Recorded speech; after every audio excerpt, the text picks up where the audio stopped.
Thanks for watching. Don't forget to like, comment, share and subscribe to. ٹھیک ہے نا. مسئلہ کس کے ساتھ ہوتا ہے؟ آواز کے ساتھ. اچھا یہ بات یاد رکھیں, اگر کسی کی ہوا خارج ہو جائے مجمع میں تو اس پہ ہنسنا نہیں چاہیے. آپ صلی اللہ علیہ وسلم نے اس پہ بہت سخت تنبیہ کی ہے.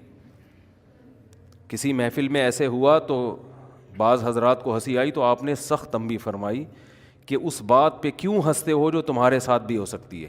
یہ چیزیں انسان کے کنٹرول میں نہیں ہوتی. میں ایک محفل میں بیٹھا ہوا تھا تو 3-4 آدمی, تو ان میں سے ایک کی ہوا خارج ہوئی تو وہ ایک کہہ رہا ہے میں نے نہیں کیا, دوسرا کہہ رہا ہے. تو میں نے ان سے بولا کہ بھائی اس صفائی کی آپ کو ضرورت کیا ہے کہ میں نے نہیں کیا اس نے کیا؟ چھوڑو, کسی کے ساتھ بھی ہو سکتا ہے. خام خامے جو صفائی بیان کر رہا ہو سمجھ لو اسی نے کیا ہے, اسی نے کیا ہے. ایک واقعہ کسی نے مجھے سنایا کہ 2-3 افراد مل کے تراویح پڑھ رہے تھے, بند کمرہ تھا. اب کسی کی ریح خارج ہوئی نا, تینوں امام کی ہوئی ہوگی یا ان 2 مقتدیوں میں سے کسی کی ہوئی ہوگی. ریح خارج ہوئی تو بدبو بہت زیادہ آ گئی, ہو سکتا ہے کسی کے ساتھ بھی. اتنی بند کمرہ تھا تو اتنی اسمیل تھی جس سے اندازہ ہوا کہ تینوں میں سے کسی کا وضو بولو بھائی ٹوٹا ہے. تو اس بتانے والے نے واقعہ سنایا کہ تینوں نے 20 رکعتیں مکمل کی ہیں شرمندگی سے بچنے کے لیے, کہ کیونکہ اب جو جائے گا وہ پکڑا جائے گا. اور لوگ بولیں گے یار ایسی اسمیل, یار پتہ نہیں کیا کھاتے ہو تم. حالانکہ اس کا تعلق پیٹ کے خراب ہونے سے بھی. آدمی زیتون پی رہا ہو اور بدبو بہت زیادہ آ سکتی ہے, کیونکہ پیٹ بعض دفعہ لوگوں کا خراب ہوتا ہے, تو پیٹ تو کسی کا بھی کسی وجہ سے خراب ہو سکتا ہے. تو اس کا کہ انسان کی عزت یا ذلت سے کوئی تعلق نہیں ہے.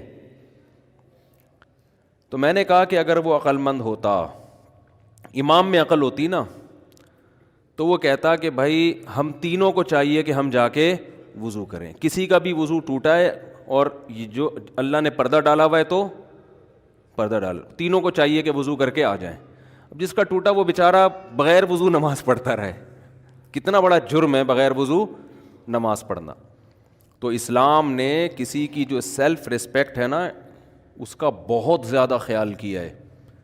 نہ تو شرعی حکم میں تبدیلی ہوگی کہ بغیر وضو نماز ہی پڑھتے رہو, تو بہت بڑا جرم ہے. لیکن عزت کا بھی خیال. یہی وجہ ہے کہ علماء نے مسئلہ بیان کیا ہے کہ نماز کے دوران کسی کا وضو ٹوٹ جائے تو ناک کو یوں کر کے نکلے وہ. کیوں؟ اگلا سمجھے گا نکسیر پھوٹی ہے. ناک پکڑ کے نکلے گا تو شاید کیا ہوا ہے, نکسیر پھوٹتی ہے نا, بلیڈنگ شروع ہو جاتی ہے ناک سے. تو اس میں جھوٹ بھی نہیں ہے کہ بھائی ناک پکڑی ہوئی ہے, ہماری مرضی, ہم جو چیز پکڑیں, ٹھیک ہے نا, کان پکڑیں ناک پکڑیں, ہمارے پارٹس ہیں نا تو ہم ناک پکڑ کے نکل رہے ہیں, تو یہ جھوٹ بھی نہیں ہے. لیکن یہ میسج جائے گا کہ بھائی کیا ہے. میں ایک دفعہ یہاں نماز پڑھا رہا تھا تو میں نے نماز کے بعد دیکھا کہ میرے کپڑوں پہ بلڈ لگا ہوا ہے نا, کہیں سے جیسے آدمی کی خارش کرتا ہے نا دانہ پھوٹ جاتا ہے, مجھے اندازہ نہیں ہوا. تو میں نے اعلان کیا بھائی نماز دوبارہ ہوگی. جو عقل مند تھے, سمجھدار تھے, پڑھ لی دوبارہ. انہوں نے بھائی امام صاحب کہہ رہے ہیں تو کوئی وجہ ہوگی. اگلے دن 2-3 آدمی میرا خون پی رہے ہیں. نہیں کیوں, دوبارہ کیوں, کوئی کیا ہوا کیا تھا, بار بار آ کے پوچھ رہے ہیں ہوا کیا تھا. میں نے کہا آپ کو اس سے کیا غرض ہے کہ کیا ہوا تھا, کچھ بھی ہوا ہو, آپ کو کیا تکلیف ہے. تو جو امام سے پوچھ رہا ہے نا کہ نماز دوبارہ کیوں پڑھوا رہے ہو, وہ فسادی ہے.